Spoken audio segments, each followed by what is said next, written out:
एक बार बुद्ध अपने आश्रम में विहार कर रहे थे। तभी एक व्यक्ति बुद्ध के पास आया और बोला, हे बुद्ध, मैंने आपकी बहुत प्रशंसा सुनी है। मैंने सुना है आपको परम ज्ञान प्राप्त हुआ है। मैं भी परम ज्ञान को उपलब्ध होना चाहता हूँ। मुझे उम्मीद है कि आप मुझे ज्ञान का मार्ग दिखाएंगे। बुद्ध ने मुस्कुराकर पूछा, तुम्हें मुझसे इतनी उम्मीद क्यों है? व्यक्ति बोला, हे बुद्ध, मैंने अपने जीवन का एक बहुत बड़ा हिस्सा इस संसार को समझने में निकाल दिया और तब मुझे समझ आया, यहाँ सब लोग स्वार्थी हैं। किसी को किसी से कोई मतलब नहीं है। सभी सिर्फ अपने बारे में ही सोचते हैं। कोई किसी की मदद नहीं करना चाहता, न कोई किसी को अपना समझता है। यहाँ सिर्फ अंधकार ही अंधकार है। यहाँ बहुत कम लोग हैं जो निस्वार्थ दूसरों की मदद करते हैं। उन्हीं में से आप हैं। आप भी सभी को निस्वार्थ ज्ञान देते हैं। इसी कारण मैं आपके पास आया हूँ। बुद्ध ने कहा, तुम्हें अंधकार ही अंधकार क्यों दिख रहा है? व्यक्ति ने कहा, मैंने अपने जीवन में अंधकार ही देखा है। मुझे मेरे पिता से उम्मीद थी कि वह मेरा विवाह उस लड़की से करेंगे जिसे मैं पसंद करता हूँ, लेकिन उन्होंने ऐसा नहीं किया, बल्कि मेरा विवाह किसी दूसरी लड़की से कर दिया। वह लड़की जो मेरी पत्नी बनकर आई, मुझे उससे उम्मीद थी कि वह मेरे जीवन में खुशियाँ लेकर आएगी, मेरा ख्याल रखेगी तथा मेरे सभी कार्यों में मेरा साथ देगी। लेकिन ऐसा नहीं हुआ। मैं एक कवि था, लेकिन मेरी पत्नी को ये पसंद नहीं था। वह चाहती थी कि मैं कुछ और काम करूं और ज़्यादा पैसा कमाऊं। वह इसके लिए मुझसे रोज झगड़ा करती थी। उसने मेरा जीना दुश्वार कर दिया था। तब मैंने तय किया कि मैं घर छोड़कर हमेशा के लिए चला जाऊंगा, सब कुछ त्याग करके। और मैंने ऐसा ही किया। मैंने घर त्याग दिया। उसके बाद मैं अपने मित्र के पास गया। मुझे उम्मीद थी कि वह मेरी मदद ज़रूर करेगा, लेकिन उसने ऐसा नहीं किया। तब मैं समझ गया कि इस दुनिया में कोई किसी का नहीं है, सब अपने मतलब के लिए हैं। तब मैं साधुओं, महात्माओं के पास चला गया। वहाँ मैंने उनसे ज्ञान की बातें सीखी, उनका आशीर्वाद भी लिया और तब मुझे समझ आया कि ये दुनिया एक माया से ज़्यादा कुछ भी नहीं है। बुद्ध मुस्कुराए और बोले, ठीक है, लेकिन उससे पहले तुम्हें मेरा एक काम करना होगा। क्या तुम करोगे? व्यक्ति ने कहा, अवश्य बुद्ध। बुद्ध ने कहा, ठीक है, मैं तुम्हें ये घड़ा देता हूँ। इस पर मैंने अपने हाथों से कलाकृतियाँ बनाई हैं। तुम्हें इसकी रक्षा करनी है। मुझे उम्मीद है तुम इसे कभी टूटने नहीं दोगे। वह व्यक्ति बोला, बुद्ध, बस इतनी सी बात, मैं इस घड़े की अपनी जान से भी ज़्यादा रक्षा करूँगा। बुद्ध ने कहा, एक और काम जो तुम्हें करना है, तुम्हें रोज सुबह उठकर सभी भिक्षुओं के लिए जल लेकर आना है। आश्रम की साफ सफाई करनी है। जो भिक्षु ध्यान कर रहे हैं उनकी सेवा करनी है तथा सभी भिक्षुओं के साथ भिक्षा मांगने नगर जाना है और वहां से आकर फिर सबके लिए भोजन की तैयारी करनी है। और यही नहीं, जब तक मैं ना कहूँ, मेरे प्रवचन या ध्यान सभा में तुम्हें नहीं आना है। सही समय आने पर मैं खुद ही तुम्हें बुलाऊंगा और अगर तुम्हें मुझसे कोई बात करनी है तो तुम ये घड़ा लेकर ही मेरे पास आना। वह व्यक्ति बोला, ठीक है बुद्ध। उसने वह सारे कार्य किए जो बुद्ध ने कहा था। 1 महीने हो चुका था। अब तक बुद्ध ने उस व्यक्ति को नहीं बुलाया था। फिर वह खुद ही बुद्ध के पास चला गया, लेकिन बुद्ध ने उससे बात नहीं की। तब उसे याद आया कि बुद्ध ने कहा था कि अगर वह बुद्ध से बात करना चाहता है तो घड़ा लेकर ही आए। वह फिर घड़ा लेकर बुद्ध के सामने उपस्थित हो गया। बुद्ध ने पूछा, क्या तुम्हें मुझसे कुछ पूछना है? व्यक्ति ने कहा, बुद्ध, 1 महीने हो गया है, आपने जो भी कहा मैंने सब किया। चलो काम तो ठीक है, लेकिन आप मुझे सभा में कब तक बुलाएंगे? बुद्ध ने कहा, सही समय आने पर मैं खुद बुला लूंगा।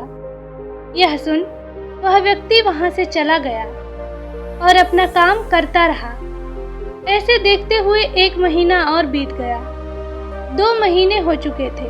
वह उसी तरह अपना काम कर रहा था। उसने बुद्ध से जाकर फिर वही प्रश्न किया। बुद्ध ने फिर कहा, सही समय आने पर मैं खुद तुम्हें बुला लूंगा। ये देखते देखते 1 और महीना बीत गया। अब व्यक्ति का धैर्य जवाब दे रहा था। वह व्यक्ति बुद्ध के एक शिष्य आनंद के पास गया और बोला, हे आनंद, बुद्ध सही नहीं कर रहे हैं।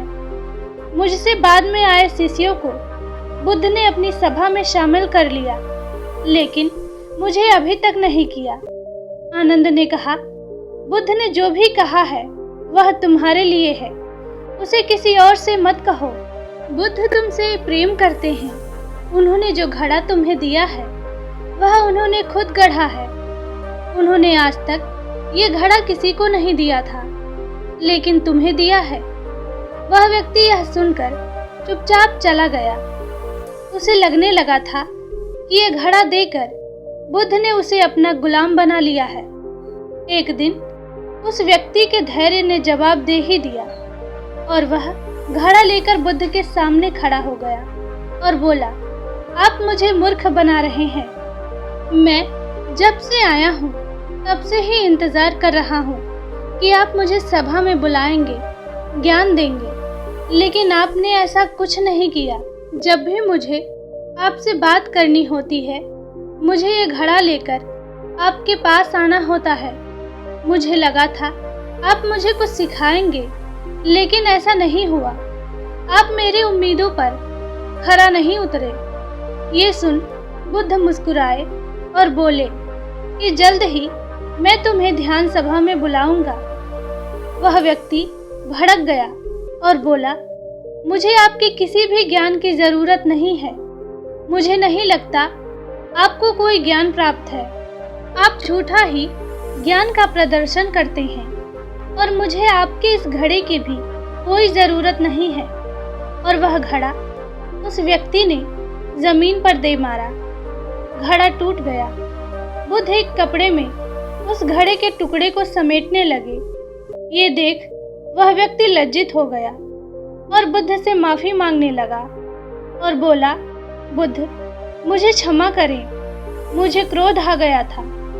बुद्ध ने मुस्कुराते हुए कहा, अब समय आ गया है, तुम सभा में उपस्थित हो सकते हो।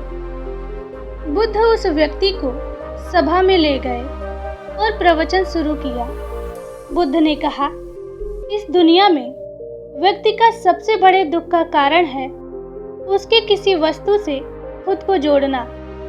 जब हम किसी से कोई उम्मीद लगा लेते हैं और वह पूरी ना होने पर हमें दुख देने लगती है। एक पिता की उसके पुत्र से उम्मीद होती है कि वह उसके बताए रास्ते पर चले और पुत्र के पिता से कि वह उसके बताए रास्ते में साथ जाने का सहयोग दे। ऐसी ही कुछ उम्मीदें पति पत्नी को एक दूसरे से होती है। इसी तरह दुनिया में ज्यादातर लोग एक दूसरे से कुछ ना कुछ उम्मीद करते ही हैं और जब ये उम्मीद पूरी नहीं होती तो ये क्रोध का रूप ले लेती है, जो हमारी बुद्धि का नाश कर देती है, जिसमें व्यक्ति का खुद का नुकसान है। क्रोध गर्म कोयले को अपनी हथेली पर रखने के समान होता है, जिससे हम दूसरों को जलाना चाहते तो हैं, लेकिन उसमें सबसे पहले स्वयं का हाथ जल जाता है। उसके बाद बुद्ध ने अपने कपड़े से उस घड़े के टुकड़ों को निकालकर उस व्यक्ति के आगे रख दिया और पूछते हैं, क्या तुम इसे वापस जोड़ सकते हो? वह व्यक्ति लज्जित होकर हाथ जोड़कर बुद्ध से बोला, मुझे माफ करें, मेरी बुद्धि नष्ट हो गई थी। जो मैंने ऐसा काम किया है मैं इसे वापस नहीं जोड़ सकता। बुद्ध ने कहा, यही मैं तुम्हें समझाना चाहता हूँ। तुमने पूरी जिंदगी दूसरों से उम्मीद करी, जब वह पूरी नहीं हुई तब तुम क्रोध में आकर वहां से भाग आए, जिससे तुम्हारा ही नुकसान हुआ। वह व्यक्ति बोला, क्या हमें किसी से कोई उम्मीद नहीं करनी चाहिए? बुद्ध ने कहा, जब भी तुम दूसरों से अपने स्वार्थ के लिए उम्मीद करोगे तो दुख पाओगे, लेकिन अगर वही तुम दूसरों को सुख देने की उम्मीद करोगे तो तुम्हें खुद भी सुख मिलेगा। वह व्यक्ति बोला, हे बुद्ध, आप मुझे क्षमा करें और अपने चरणों में जगह दें। मैं भी परम ज्ञान की तरफ आगे बढ़ना चाहता हूँ। बुद्ध ने कहा, अभी तुम अपने घर जाकर अपने पिता और पत्नी के साथ रहो। तुम्हें अभी गृहस्थ जीवन जीने की आवश्यकता है। व्यक्ति ने बुद्ध से कहा, बुद्ध, क्या मुझे ज्ञान प्राप्त करने का अधिकार नहीं है? आप क्यों मुझे यहाँ से भेज रहे हैं? बुद्ध ने कहा, जिसे ज्ञान प्राप्त करना होता है वह अपने गृहस्थ जीवन में भी ज्ञान प्राप्त कर सकता है। तब परिवार के लोग रास्ते में रोड़ा नहीं बल्कि सहयोगी नजर आते हैं। अभी तो तुम्हें इस दुनिया में अंधकार ही अंधकार नजर आता है। पहले तुम अपने जीवन में प्रकाश को देखो, उसे ढूंढो कि प्रकाश कहाँ है। अभी तुम घर जाओ, ध्यान करो। ध्यान करने के लिए भिक्षुओं से संपर्क करो। धीरे धीरे तुम परम सत्य की खोज पर जाने लगोगे और तुम्हें रास्ता मिल जाएगा, जिससे तुम परम शक्ति को प्राप्त कर लोगे। ये सुन वह व्यक्ति बुद्ध के चरणों में गिर गया और उसके बाद अपने घर को निकल गया।